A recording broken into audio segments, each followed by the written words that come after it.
Hi everyone, it's Nikki Gordon-Bloomfield here from Transport Evolved. Happy Monday. I hope you had a great weekend doing fun things with the people that you love. This is actually the second time that I've recorded the thought of the day. I did nip downstairs into the garage where we are discharging our staff car, the 2002 Toyota RAV4 EV that is.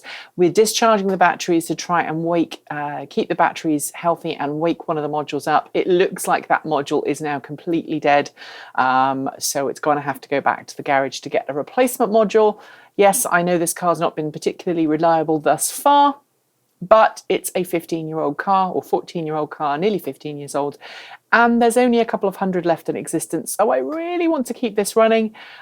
We do have another battery module being woken up. The rest of the pack's fine, so once we've got that new module in and everything is nicely balanced, then fingers crossed, we're looking forward to 80, 90 miles of range per charge, which for a 14-year-old car isn't too bad. I did record this downstairs to show you that, but I've just looked at the footage on the computer and the lighting was so bad because it's getting dark. You can probably see it out the window there. It's getting dark, so I have come back to record it again. But what do I want to talk to you about today? Well, I want to talk to you about the BMW 530e iPerformance, the brand new addition to the 5 Series family at BMW. Now, this car is effectively a plug-in hybrid, but it's a high-end performance plug-in hybrid. It's designed to give as much power and as much acceleration as absolutely possible. It's designed to supplement BMW's high-end 5 Series vehicles, effectively sort of sitting just below the M in terms of performance. And it's being marketed as such, which brings me to the question that I want to think about today.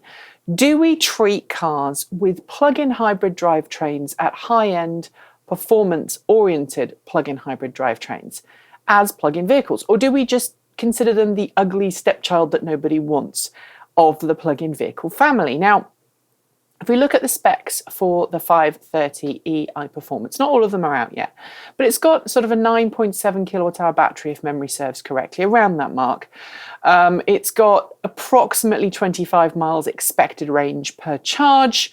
So that puts it into the same kind of bracket as cars like the Mitsubishi Outlander plug-in hybrid, sort of the first generation Chevrolet Volt, to be absolutely honest with you, and actually better than the first generation Toyota Prius plug-in hybrid. So the question here is, do we treat cars like this as a welcome member to the plug-in family?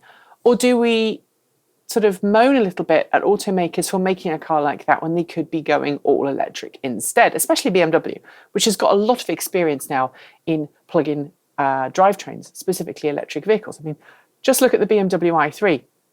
Great performance, great little car, just come to market with a larger battery pack so you can go even further per charge. Yes, it's got its shortcomings, but it's a decent car.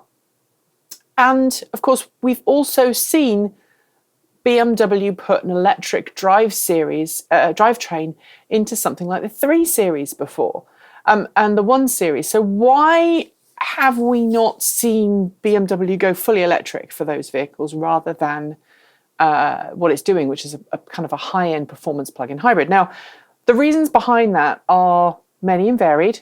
BMW is doing this to introduce its mainstream customers to plug-in vehicles under the guise, I think, perhaps that a lot of mainstream customers won't want a fully electric vehicle. Now, I would disagree there because I know lots of BMW owners who have defected to Tesla.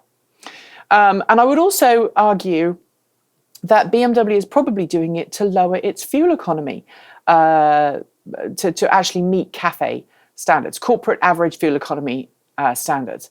Now, an automaker doesn't actually have to make every car that it doesn't have to produce every car with a certain fuel emissions. It just has to make sure that overall, all of the cars it sells have an average fuel economy that meets the corporate average fuel economy standards. So BMW can make some really high polluting cars, but then if it can throw out cars like the i3 and the 530e iPerformance, I'm having to remember that because I've only just learnt that name, then obviously that lowers the corporate average fuel economy for the entire brand, which is a good thing for BMW. But again, this is going to be a small volume car, I think, at least initially. And it's also going to be a car that there are other options that will cross-shop against that car in terms of performance, etc., etc. So my question to you is this: do we give airtime to cars like this? Do we give BMW kudos for bringing a plug-in hybrid to the standard, normal BMW 5 Series family? Or do we just put it to one side and forget about it? Leave your thoughts in the comments below, as well as a thumbs up and a share if you liked, and a thumbs down if you didn't. And always just tell me why if you don't like it, so that I can improve. Coming up for the rest of this week, I'm going to try and do a couple more thoughts of the day for this week. And as those of you who watched last Friday's 10 will know, there's no live 10 this week because we're getting ready for Christmas. I'm going to be taking some time off next week because I don't get to see my family that often. And 2016 has been a crazy year for us all here in the Gordon-Bloomfield family. I've also got a convention to go to and a couple of other things that have planned that require me to be 100% focused on that. So I'm the boss, I'm taking a week off. The week following that, I'll be in Las Vegas for CES, where I will be covering all the great news conferences that are going to be happening there. I'm going to be covering the launch of Faraday Future's new car, the Lucid Air. I'm going to be at the Nissan press conference, or the keynote from Carlos Ghosn, the CEO of Renault Nissan. All the other keynotes that are obviously taking place involving the auto industry, I'll be there covering it live from the show floor. So for the next couple of weeks, probably for the next month or so, things are going to feel a bit different here at Transport Evolved, but I'll do my best to keep you informed about the latest in clean, green, safer and smarter vehicles. So until tomorrow, have a great rest of the day and keep evolving.